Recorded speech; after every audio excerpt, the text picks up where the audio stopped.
கைலாசம். அதாவது நெறைய பேருக்கு சந்தேகம் இருக்கும். ம் சிவன் வந்து திருவண்ணாமலையில இருக்காரா? கைலாசத்துல இருக்காரா? அப்படின்னு ம் சொல்லிட்டு.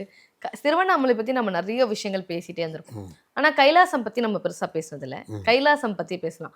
கைலாசம் அங்க போனா என்ன நடக்கும்? அதாவது நம்ம இமயமலை அப்படின்னு சொல்றோம்ல, இமயமலைக்கும் அப்பாற்பட்டது இல்லையா அது? ம் அங்க போனா என்ன மாரியான நல்லது நடக்கும்?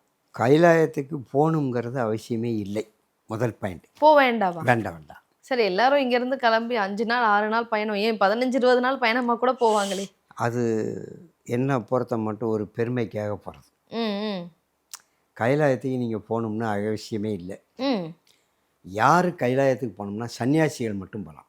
ஓ! மற்ற குடும்பத்தவங்கலாம் கைலாயத்துக்கு போய் தான் ஆயுளை குறைச்சிக்கிடலாம் அவ்வளோதான். ஓகே. அதாவது வாழும் ஆயில.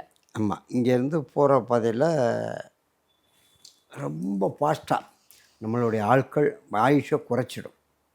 நம்ம உடம்புல உள்ள எனர்ஜி போயிடும்.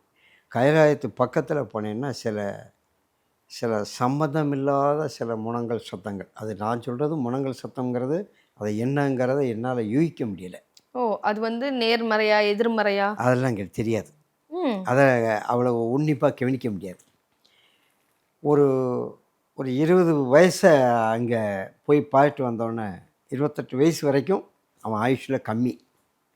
ஓகே. என்ன காரணம்னா அங்கே போனவுடனே வளர்ச்சிகள் அதிகமாக ஆகி முடிகள் வளர்ந்து உடம்பு தோல் சுருக்கம் ஏற்பட்டு தளர்ச்சி ஏற்பட்டுரும். அங்கே போக போக ஆயுஷ் கம்மி. யாரும் இது வரைக்கும் போனதா சரித்திரமே இல்லை. போனதில் ஔவையார் போயிருக்கிறார். ம். காரைக்கால் அம்மையார். கரைக்கால் அம்மையார் போயிருக்கிறார். இவங்கெல்லாம் போனவங்க போனது தான், பலபடி வரல. ம்.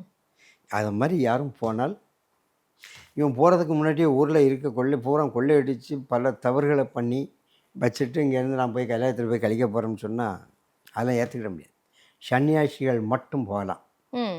சன்னியாசி மீன் வீட்டை விட்டு திறந்து வெளியே வந்தவர்கள். குடும்பத்தில் பொண்டாட்டியை தெருவில் விட்டுட்டு வந்தாலாம் சன்னியாசி கிடையாது. சன்னியாசிங்க அவங்களுக்கு தேவையானது. பிள்ளைகள் கரையாற்றி விட்டு மனைவி இறந்ததுக்கப்புறம் நமக்கு வாழ்க்கை இல்லை அப்படிங்கிறவர் தான் சன்னியாசி. உடனே எங்கேயாவது ஒரு இடத்துல தீட்சையை வாங்கிட்டு அப்படியே கைலாசி போக வேண்டியதான்.